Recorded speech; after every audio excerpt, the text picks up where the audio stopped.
Tá ligado? Bem, eu não sei nem por onde começar. Porque tudo que o Glauber falou, né? Érica, nós já tivemos lá nela. Raymond foi um poeta em relação ao que ele disse dos trabalhadores da Dataprev, né? Enquanto relator da CASP. E nós temos dois projetos, uma emenda nos eletricitários, 1189, e agora uma PL, um outro PL 2370, de autoria de Carlos Veras, onde a gente coloca tanto a Dataprev como também os nossos companheiros da Petrobras, das subsidiárias, né? Bem, eu vou contar para vocês mais ou menos o que aconteceu na Dataprev. E aí eu até fiz um recorte aqui, Érica, a respeito de como é que se deu a fraude, né? Porque isso ainda nos pegou de... Eu não sou mais funcionária, não sou mais empregada pública da Dataprev, eu fui demitida sumária, né? Mas a gente fez essa pesquisa, né? Não que a Dataprev tivesse que cercar isso de uma maneira... mas tem pontos estratégicos da empresa, sim, de segurança da informação. Então, eu não estou por dentro desse processo, né? Mas eu quero dizer, assim, enquanto trabalhadora, eu trabalhei numa empresa muito séria, né? Uma empresa compromissada, porque eu sou psicóloga de formação, sou psicóloga social. E tudo isso que o professor Leonardo falou, ou mesmo que Glauber falou a respeito de pessoa, de humanização, né, de identidade, de construção dentro do mundo do trabalho. Eu estudo isso, né, e escuto pessoas. Bem, em 2020, nós fomos pegos de surpresa, como sempre, né, no governo aí do Bolsonaro.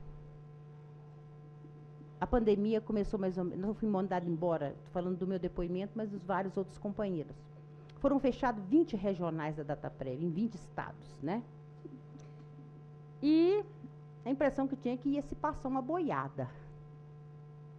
Porque quando se fala de Correios, ou quando se fala mesmo aí da questão aí da energia, das empresas de energia, da Eletrobras, o que se faz é socateamento por dentro, gente. Isso é uma coisa que eu já vinha denunciando há bastante tempo, desde o Temer. Você vai desconstruindo, você vai vulnerabilizando a forma organizativa com que aquela empresa tem aqueles trabalhadores treinados, né? Inclusive com dinheiro público, vai sendo desarticulados. Pouco treinamento. É questão de assédio, então, é uma coisa complicadíssima, porque há uma desqualificação, né? E houve isso muito no governo passado, onde os servidores sofreram cotidianamente a desqualificação dele enquanto trabalhador. Que quando tem, amanhã vai ter a marcha, né? E que atinge todos nós, mesmo aqueles que não estão ou que não foram trabalhadores públicos. Porque ele diz do Estado, ele diz do patrimônio desse país. Ele diz de uma coisa que nós construímos, que é isso que o Glauber falou em relação à soberania. Soberania não é ser dono, né, das jazidas, das riquezas. É dono desse saber, de tudo aquilo que construiu esse povo.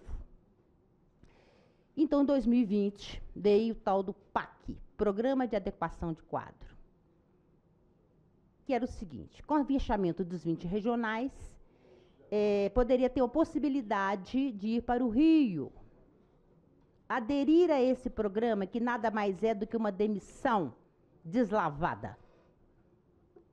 E veio a pandemia. E nós ficamos ilhados, inclusive, de conseguir locais para colocar o nosso trabalho à disposição de outras empresas. Eu trabalhei imensamente nessa área, com máscara, para fazer a realocação.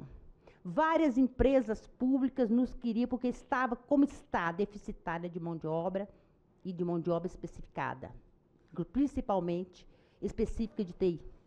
AGU, FUNASA, DENIT, IBAMA.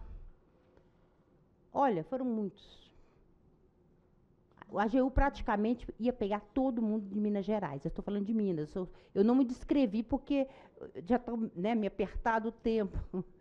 Mas eu estou diretora sindical dos Sindados, estou diretora da ANED, que é a Associação Nacional dos Empregados da Dataprev. Bem, com a pandemia, não se tinha como buscar um lugar, tudo era feito online.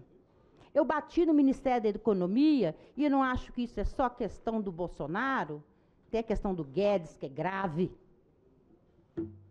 onde falaram não tinha verba. A Dataprev, ela não precisa, ela tem verba própria, tem dotação própria, ela tem rendimento, ela tem lucro. E aí, o que aconteceu? Colocou a Dataprev naquele programa de desestatização, né? Como Correios, como o SERPRO. E nós, enquanto trabalhadores, fizemos uma campanha contra a privatização da Dataprev, contra a venda da Dataprev. Eu estive aqui nessa casa, inclusive com o deputado Israel, e eu perguntei a ele, onde estão, porque o que estava se discutindo era privatização, de não privatizar os dados, né, do cidadão brasileiro.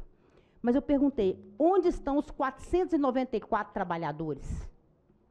Eu sei onde eles estão, porque eu atendi vários em relação à minha profissão. Segunda, tentativa de suicídio, depressão, perda de identidade, problema de burnout familiar, porque também houve a questão do confinamento. Eu cheguei a atender pessoas que eu não conheço até hoje. Porque fizemos uma frente de apoio, né, Virgílio? Para que pudéssemos, então, estar amparando. Cortou-se o plano de saúde, que era GEAP. Nos tirou o trabalho, nos tirou o lugar de trabalho, nos tirou o plano de saúde. Nós tivemos que fazer vaquinha, muitas vezes, para poder honrar o companheiro e fazer ou ajudar, de uma certa forma, a família, com medicamento, e mesmo para fazer o seu próprio enterro. É assim que a gente cotizava. Então, eu acho isso um crime, o que foi feito com esses trabalhadores da Dataprev, com essa desqualificação dessa mão de obra especialista, que foi construída, a Dataprev foi construída por esses trabalhadores, pela classe trabalhadora, que esteve ou que ainda está lá.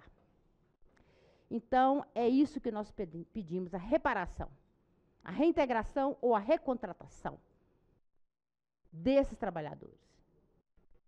Nós somos extremamente penalizados, tanto pela realidade da pandemia, como pela realidade da questão econômica, que não tinha para nós mesmo a beirada, né?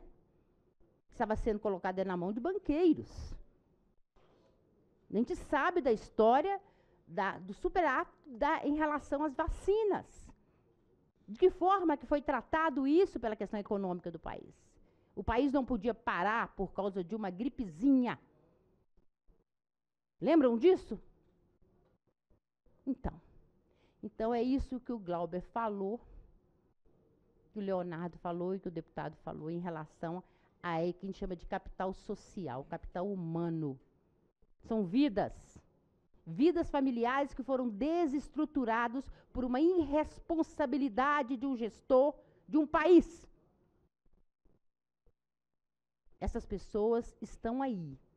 Muitas, talvez já tenha até falecido, até pela própria Covid.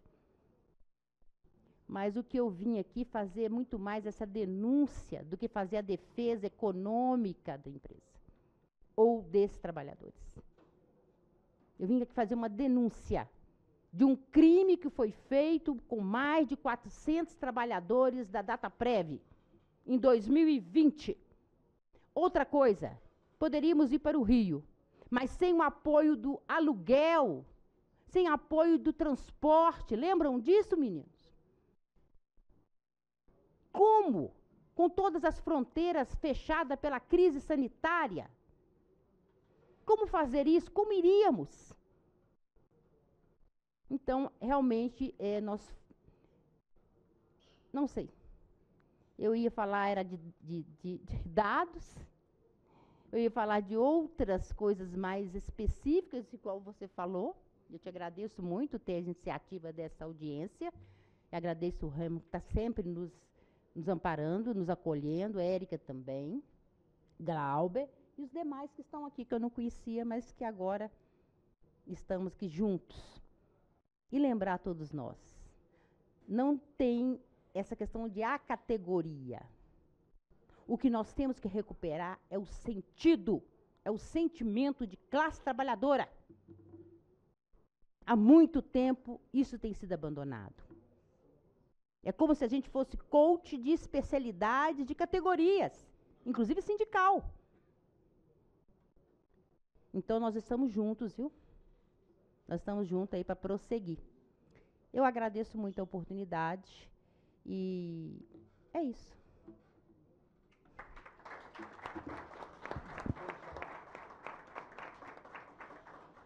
Muito obrigado, Márcia. Vamos então ouvir o deputado Márcio Gerri. Com você, meu amigo. Tem um microfone para o Márcio aí, que fica distante? Esse ali, Fica tudo muito distante,